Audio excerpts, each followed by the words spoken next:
La Direcció General de Recursos Hídrics del Govern de les Illes Balears ha decretat una situació de prealerta de sequera.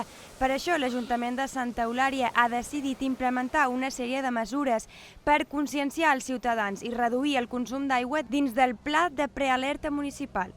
En aquest sentit, el consistori ha decidit tancar l'aigua de les dutxes que hi ha a les platges i ha restringit l'ús dels rentapeus de 9 del matí a 7 de la tarda.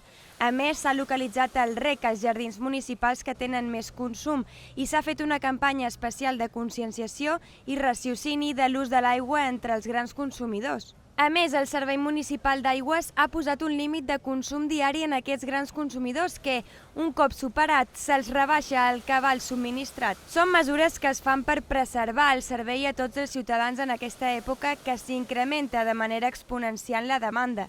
Des del consistori de la Vila del Riu es subratlla la importància de totes les petites mesures que es puguin implementar, ja que sumades poden ser crucials.